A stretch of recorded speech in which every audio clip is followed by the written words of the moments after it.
Oh, punta na tayo dito. Ha? Sa next topic natin. Watching from Canada, si Boss Godofredo Corpus. Oy, Boss Godofredo Corpus, shout out. Hello sa lahat daw ng admin. Okay. So, sabi yan ni Boss Wilfredo. Ayan, shout out sa mga bagong dating. Punta na tayo sa ating pangalawang topic. Boss Eseng Mariano, sumasamba lang si Kawatano o yun lang, no? Sumasamba siya? Saan ba? Eh ano naman, dadalhin nyo na naman ako dyan eh. Huwag na yung usapan na yan. Lumuluhod, gano'n, sumasamba. Sige. Punta na tayo rito. Bakit? Ano na, palakihan natin mamaya bago tayo mag-react. Bakit ipinilit ni Cayetano? Meron na naman ako may sisingit. Yung ethics ni Robin. joke lang.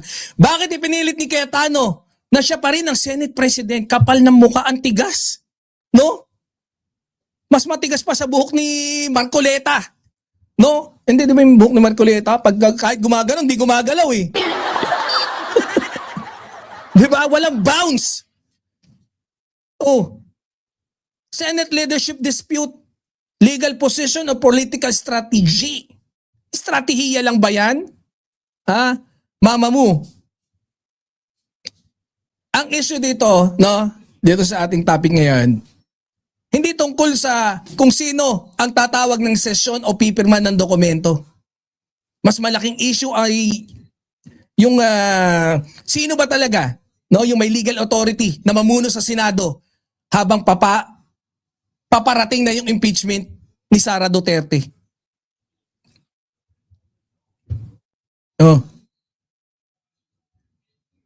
Kasi eto guys hindi ko nga alam hindi ko maintindihan kay Cayetano. Pero gets ko na bakla siya. Pero bakit pinagpipilitan niya pa rin? Ang dami na nagsabi, IBP, mga ex-justices ng Supreme Court, tapos Sandigang Bayan, tapos yung Kongreso, yung lower house na parte nila, tapos yung Malacanang. Lahat nire-recognize na ang namumuno ngayon ng Senado is si Senator Win Gatchalian. Kaso ang tigas na mukha mo. No? Hindi ko alam bakit there are still opposing sides that both claim they have the correct interpretation of the situation. Kaya importante na tignan natin yung timeline eh. Yung legal claims at political implications. Kaya yung focus tayo ngayon dito sa it's not who we want to win. Hindi ganun. But why the conflict inside the Senate appears to be deepening habang papalapit yung impeachment proceeding. Na-notice nyo ba? Puro tayo papunta dun sa impeachment. Syempre, banat boy nga eh. Doon nga tayo pupunta eh. Kasi syempre dito, sa Birahan PH, lagi natin hindi tayo magpapaderail. Diba? Pro-impeachment tayo eh. Mga kaibigan Alan Peter Cayetano's position is clear. Ayon sa kanya. Pero tandaan nyo, bading. Yung mga past records niya, mga ginawa niyang kabalbalan. Term sharing pero hindi nung dumating yung time, kailangan pa yung presidenteng nasa The Hague, ex-president, ang mamagitan para lang magbigay siya ng para magpaubaya kay Velasco. Para sa kanya he remains the legal Senate President and therefore believes he should preside over the impeachment trial of Sara Duterte. Kapal ng mukha. Tigas. Now, this is not a simple disagreement about a little designation. Hindi po ganun yan. Ang pinag-uusapan dito is authority, procedure, and institutional legitimacy. Pero sandali lang, no? Wait a minute. Kaping mainit, dili naman. Kasi dito nagiging scary yung usapan eh. No? Mas scary pa dun sa text ng kumari mo matagal mo nang hindi nakakausap. Tapos sabi, Mare, musta? Alam mo na yung kasunod. If both camps believe they have a legal basis, paano maapektuhan ang impeachment process kapag walang clear consensus? It's like two people holding keys to the same house and both claiming sila ang may karapatang magbukas ng pinto. The issue is not who shouts louder. Ang tanong is who will be recognized by the people inside the house. Mga kaibigan, no? Isa sa mga naging sentro ng argumento ni Alan ay yung sinasabi niyang independence ng Senado. Dahil ang bintang niya, siya daw ay senador ng mga bakla. Ay hindi, senador ng...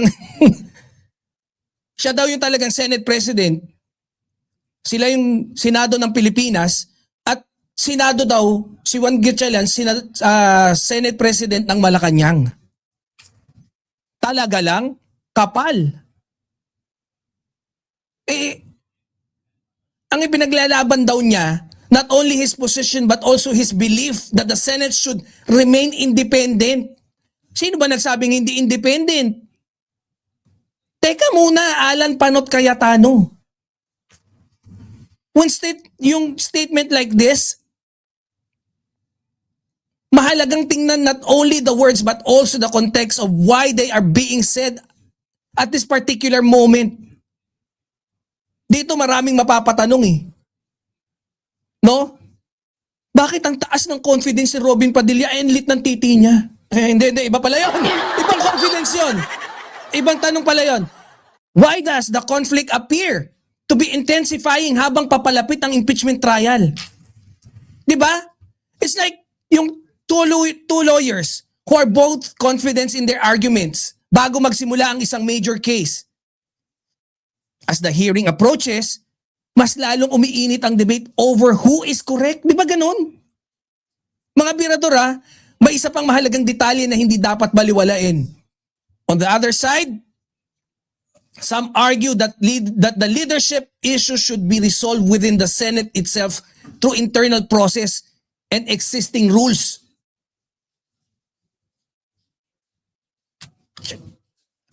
Ang gulo, di ba? Pangtanga. Hindi ko alam bakit gusto nyong ipilit. Kahit marami na nagsasalita. Punya, okay, given. Marami rin naman nagsasalitang DDS. Ilan ba sila? 835 lang sila.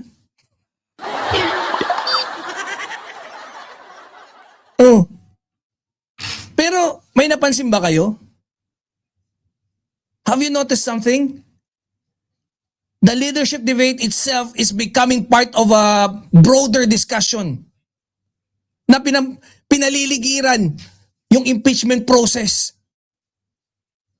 At dito nagiging ridiculous yung kwento. Mas ridiculous pa sa pag-charge mo ng solar na flashlight, gamit din yung flashlight. Parang tanga.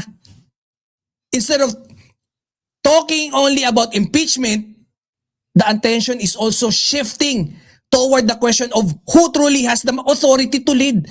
Bakit hanggang ngayon nandun pa rin tayo? Bakit ayaw niyong sampalin si Marcoleta sa mukha? Basta sampalin niyo lang. It's like a championship game, no?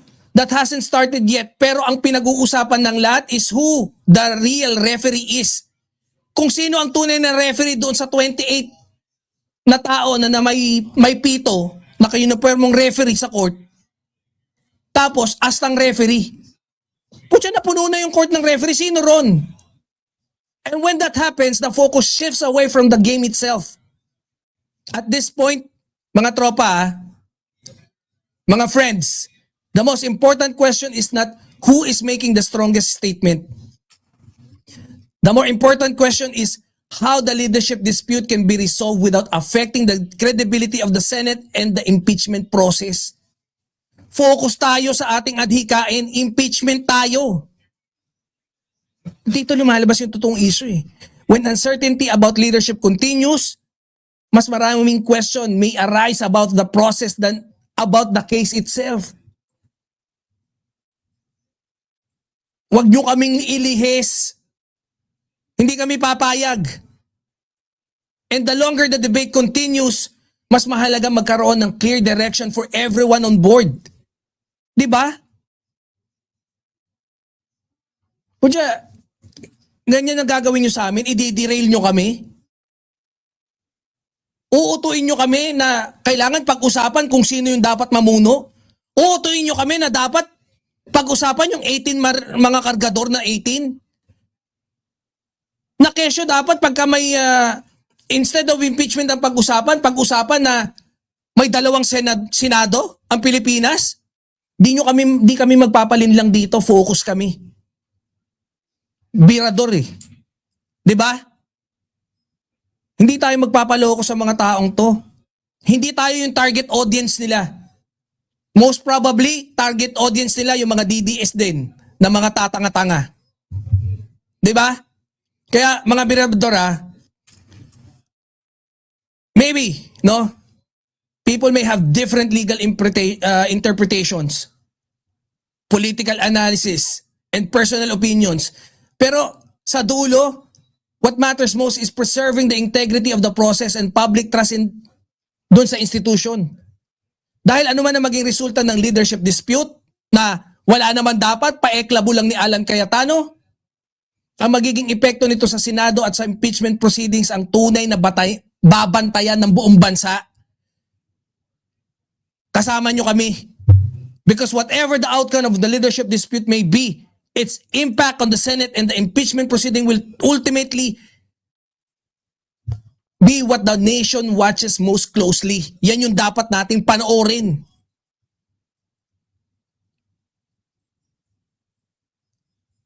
Oh, shout out, Boss Maxi. Doon sa mga bago dyan, shout out ha.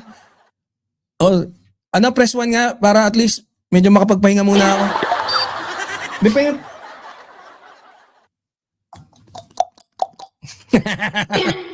Shoutout sa lahat. Ma'am Delia Rosario, si Ma'am Chaicher. Huwag na natin batiin si Ma'am Chaicher. Si Ma'am Lenida Negrilo. Si Boss Max Safe. Si Boss Giro. Si Boss Giro. Si Ma'am Rica Domaka Wiwil. Si Boss Alone ng Ceresa Force, si Ma'am Miyu na andyan, si Boss Chess Master, si Ma'am Aurelia Adenya. Oh, okay na.